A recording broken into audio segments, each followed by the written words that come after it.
ನಮಸ್ಕಾರ. ಮುಖ್ಯಾಂಶಗಳು. ಉತ್ತಮ ಸಮೃದ್ಧ ಭವಿಷ್ಯದ ದೃಷ್ಟಿಯಿಂದ ಸಾಧ್ಯವಾದಷ್ಟು ಸುಸ್ಥಿರ ಹಾದಿಯಲ್ಲಿ ಮುನ್ನಡೆಯುವುದು ಅಗತ್ಯ. ಪ್ರಧಾನಿ ನರೇಂದ್ರ ಮೋದಿ ಪ್ರತಿಪಾದನೆ.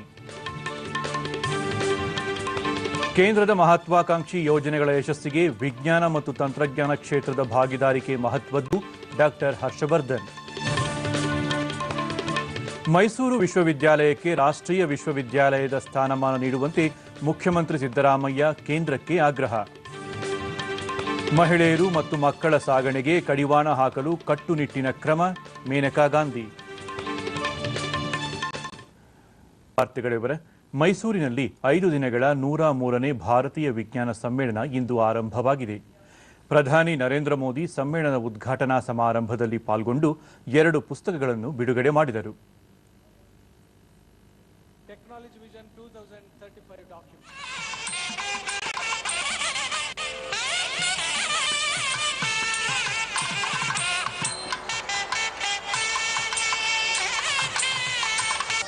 P.P. Paul Memorial Award, Professor Dan Nissin, Number Theory, Challenged, and ವಿಜ್ಞಾನ ರಂಗದ ವಿವಿಧ ವಿಭಾಗಗಳಲ್ಲಿ ಪ್ರಶಸ್ತಿಗೆ ಆಯ್ಕೆಯಾದ ವಿಜ್ಞಾನಿಗಳು ಹಾಗೂ ನೊಬೆಲ್ ಪ್ರಶಸ್ತಿ ಪುರಸ್ಕೃತ ವಿಜ್ಞಾನಿಗಳಿಗೆ ಪ್ರಧಾನಿ ಪದಕಗಳನ್ನು ಪ್ರದಾನ ಮಾಡಿದರು. Nobel laureate and technology intervention in Empire as well. ನಂತರ ದೇಶದಲ್ಲೀಗ ಸಬಲೀಕರಣ ಮತ್ತು ಅವಕಾಶಗಳ ಕ್ರಾಂತಿಗೆ ನಾಂದಿ ಹಾಡಿದ್ದು ಆಹಾರ ಮತ್ತು ಆರೋಗ್ಯ ಭದ್ರತೆಗೆ ಒತ್ತು ನೀಡಲಾಗಿದೆ. ಜನರ ನಿರೀಕ್ಷೆಯ ಮಟ್ಟವೂ ಹೆಚ್ಚಾಗಿದೆ. ಇದಕ್ಕೆ ಅನುಗುಣವಾಗಿ ವಿವಿಧ ಕ್ಷೇತ್ರಗಳಲ್ಲಿ ನಮ್ಮೆಲ್ಲ ಪ್ರಯತ್ನಗಳನ್ನು ತೀವ್ರಗೊಳಿಸಬೇಕಿದೆ. ಮಾನವ ಕಲ್ಯಾಣ ಮತ್ತು ಆರ್ಥಿಕ ಅಭಿವೃದ್ಧಿಯಲ್ಲಿ ವಿಜ್ಞಾನ ಮತ್ತು ತಂತ್ರಜ್ಞಾನ ವಲಯ ಮಹತ್ವದ ಪಾತ್ರ ವಹಿಸಬೇಕಿದೆ ಎಂದರು. Comes from our faith in you. Some of the tallest leaders of India have passed through the doors of this respected institution. The great philosopher and India's second president, Dr. Radhakrishnan, and Bharat Ratna, Professor C.N.R. Rao are among them. This university is a testimony to the vision of a great generation of Indians. Now,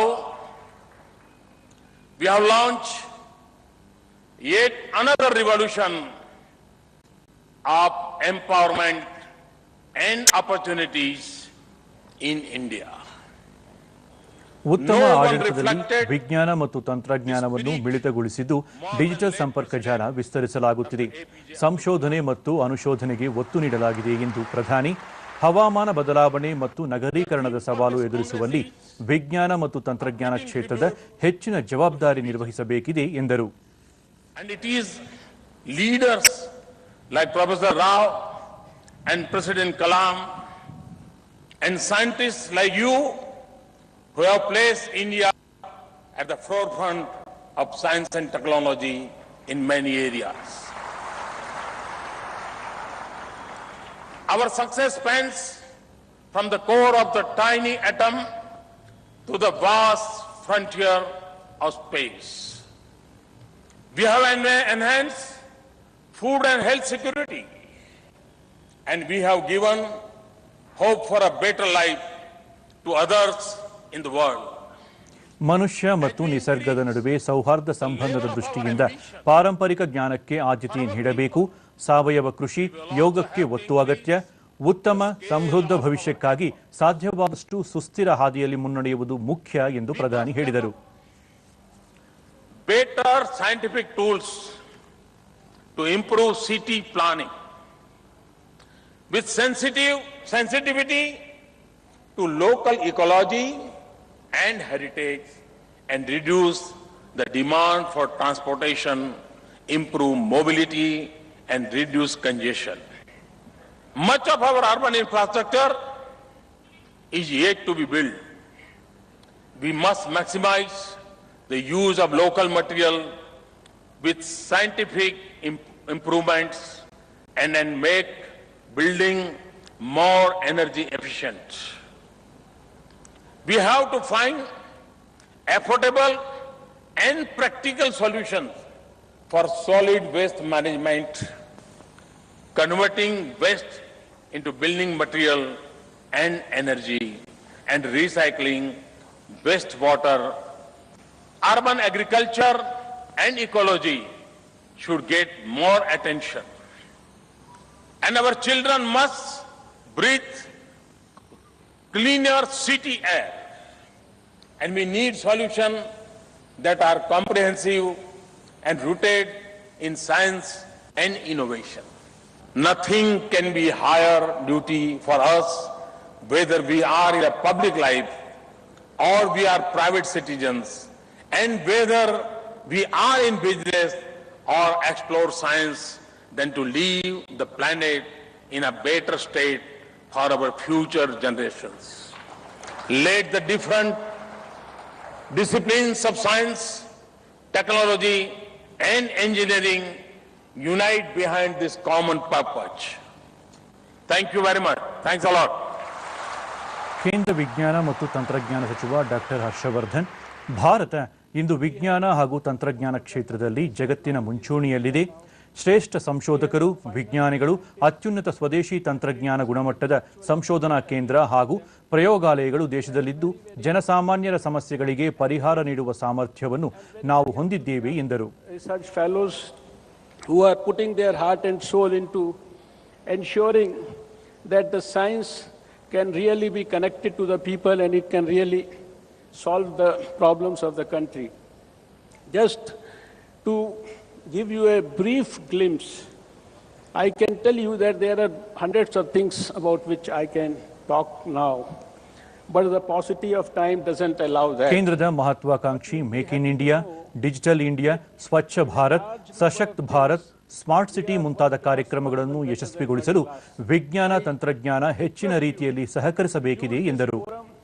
To give us the best possible ideas, because today's is the time when ideas economy is important, the innovation coefficient is important, and I am sure that if you will all will put your heart and soul into producing the best ideas, all our programs that have been envisioned by the Prime Minister, whether it is the Swachh Bharat or the Make in India or the Digital India or the Sashakt Bharat, smart cities, etc., they have all been planned to ensure that all the unresolved problems of millions of our poor people in this country over the last 65 years, they get resolved during the leadership of Shri Narendra Modi ji.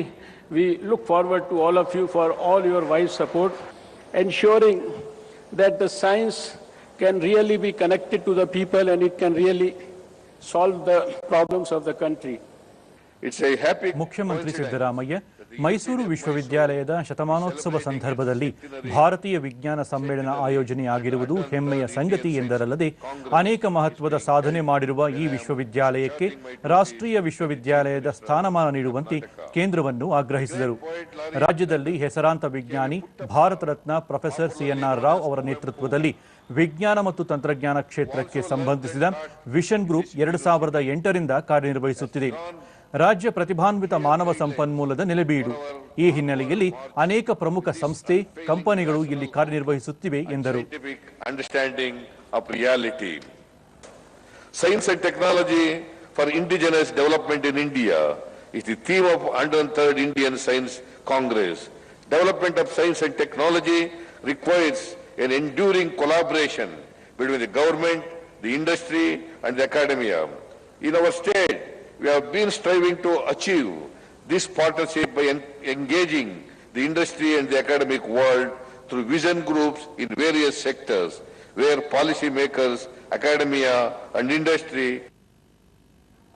ಪ್ರಾಸ್ತಾವಿಕ ಭಾಷಣ ಮಾಡಿದ ಭಾರತ ವಿಜ್ಞಾನ ಸಮ್ಮೇಳನದ ಅಧ್ಯಕ್ಷ doctor Ashok Kumar Saxena ವಿಜ್ಞಾನ ಹಾಗೂ ತಂತ್ರಜ್ಞಾನ ಕ್ಷೇತ್ರದಲ್ಲಿ ಭಾರತದ ಸಾಧನೆ, ಸಂಶೋಧನೆ ಹಾಗೂ ಮುಂದೆ ಇಡಬೇಕಾದ ಈ ಎಲ್ಲದರ ಬಗ್ಗೆ ಸಮ್ಮೇಳನದಲ್ಲಿ ಸಮಗ್ರ ಚರ್ಚೆಯಾಗಲಿದೆ.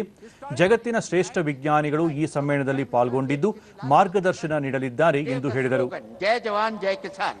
A country cannot prosper without the strength of its military and farmers. In 1998, after the Pokhran test, the then Prime Minister of India, Shri Atal Bihari Vajpayee, added another dimension to the slogan by changing it to Jai Jawan, Jai Kisan, Jai Vigyan. ಸಮಾರಂಭದ ಕೊನೆಯಲ್ಲಿ ಪ್ರಧಾನಿ ನರೇಂದ್ರ ಮೋದಿ, ರಾಜ್ಯಪಾಲ ವಜೂಭಾಯಿ ವಾಲಾ, ಕೇಂದ್ರ ಸಚಿವ doctor Harshvardhan, ಮುಖ್ಯಮಂತ್ರಿ Siddaramaiah, Bharat Ratna professor CNR Rao ಸೇರಿದಂತೆ ಗಣ್ಯರನ್ನು ಸನ್ಮಾನಿಸಲಾಯಿತು.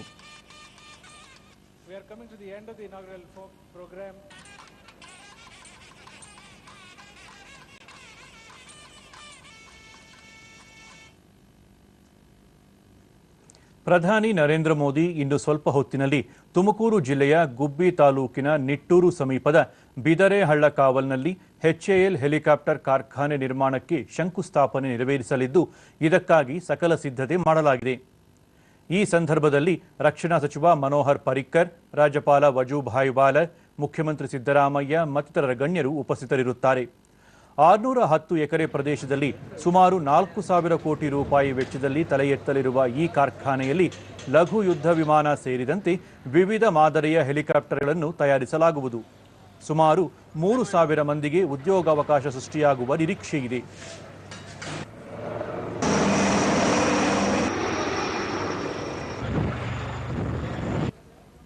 And advanced technology features like integrated dynamic system, a crash-worthy composite structure, hingeless main rotor blade.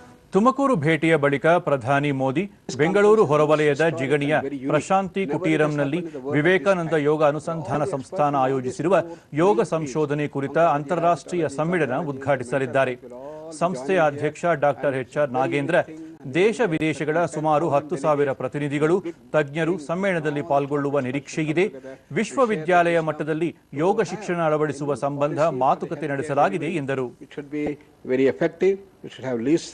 Side effects, we should have evidence-based, and most important is cost-effective. And then it has come into the education.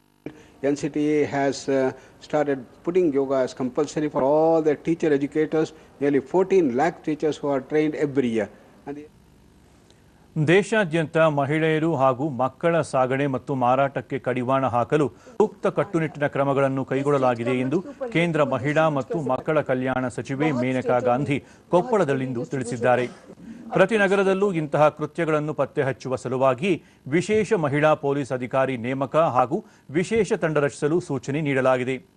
ರೈಲುಗಳಲ್ಲಿ ಜಾಹೀರಾತು ಫಲಕಗಳನ್ನು ಅಳವಡಿಸಿ ಮಹಿಳೆಯರು ಹಾಗೂ ಮಕ್ಕಳ ಸಾಗಣೆ ಕಂಡುಬಂದರೆ ತಕ್ಷಣ ದೂರು ನೀಡಲು ಉಚಿತ ದೂರವಾಣಿ ಕರೆ ವ್ಯವಸ್ಥೆ ಕಲ್ಪಿಸಲಾಗಿದೆ. ಜಿಲ್ಲಾಧಿಕಾರಿಗಳು ಹಾಗೂ ಪೊಲೀಸ್ ವರಿಷ್ಠಾಧಿಕಾರಿಗಳು ಈ ಬಗ್ಗೆ ಕಟ್ಟುನಿಟ್ಟಿನ ಕ್ರಮ ಕೈಗೊಳ್ಳಲು ತಿಳಿಸಲಾಗಿದೆ.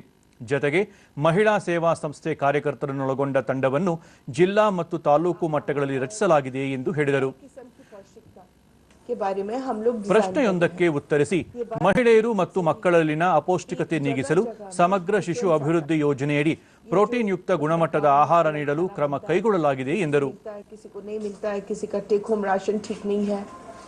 अब सुप्रीम कोर्ट के मुताबिक हम लोग सब स्ट्रीमलाइन करके 6 महीने के अंदर अंदर सबको एक जैसा खाना मिलेगा, और वो भी सारे माइक्रोन्यूट्रिएंट्स के साथ और अन्य ऐसे चीजों के साथ जिनमें बच्चों की बहुत खास जरूरत है. ಇದಕ್ಕೂ ಮುನ್ನ ಗೋವಾದಿಂದ ಹುಬ್ಬಳ್ಳಿಗೆ ಆಗಮಿಸಿದ ಸಚಿವೆ ಮೇನಕಾ ಗಾಂಧಿ ಅವರನ್ನು ಹುಬ್ಬಳ್ಳಿ ಧಾರವಾಡ ಮೇಯರ್ ಅಶ್ವಿನ್ ಮಜ್ಜಗಿ ಮತ್ತು ಮಾಜಿ ಶಾಸಕಿ ಸೀಮಾ ಮಸೂತಿ ಬರಮಾಡಿಕೊಂಡರು. ನಂತರ ಸಚಿವರು ಮಹಿಳಾ ಸಂಘಟನೆ ಪದಾಧಿಕಾರಿಗಳೊಂದಿಗೆ ಚರ್ಚಿಸಿದರು. ಕೊನೆಯಲ್ಲಿ ಮತ್ತೊಮ್ಮೆ ಮುಖ್ಯಾಂಶಗಳು. ಉತ್ತಮ ಸಮೃದ್ಧ ಭವಿಷ್ಯದ ದೃಷ್ಟಿಯಿಂದ ಸಾಧ್ಯವಾದಷ್ಟು ಸುಸ್ಥಿರ ಹಾದಿಯಲ್ಲಿ ಮುನ್ನಡೆಯುವುದು ಅಗತ್ಯ, ಪ್ರಧಾನಿ ನರೇಂದ್ರ ಮೋದಿ ಪ್ರತಿಪಾದನೆ. ಕೇಂದ್ರದ ಮಹತ್ವಾಕಾಂಕ್ಷಿ ಯೋಜನೆಗಳ ಯಶಸ್ಸಿಗೆ ವಿಜ್ಞಾನ ಮತ್ತು ತಂತ್ರಜ್ಞಾನ ಕ್ಷೇತ್ರದ ಭಾಗಿದಾರಿಕೆ ಮಹತ್ವದ್ದು, ಡಾಕ್ಟರ್ ಹರ್ಷವರ್ಧನ್. ಮೈಸೂರು ವಿಶ್ವವಿದ್ಯಾಲಯಕ್ಕೆ ರಾಷ್ಟ್ರೀಯ ವಿಶ್ವವಿದ್ಯಾಲಯದ ಸ್ಥಾನಮಾನ ನೀಡುವಂತೆ ಮುಖ್ಯಮಂತ್ರಿ ಸಿದ್ದರಾಮಯ್ಯ ಕೇಂದ್ರಕ್ಕೆ ಆಗ್ರಹ. ಮಹಿಳೆಯರು ಮತ್ತು ಮಕ್ಕಳ ಸಾಗಣೆಗೆ ಕಡಿವಾಣ ಹಾಕಲು ಕಟ್ಟುನಿಟ್ಟಿನ ಕ್ರಮ, ಮೇನಕಾ ಗಾಂಧಿ. ನಾವು ಮುಂದಿನ ವಾರ್ತಾ ಪ್ರಸಾರ ಸಂಜೆ 6:30 DD1 ಹಾಗೂ ಚಂದನದಲ್ಲಿ. ನಮಸ್ಕಾರ.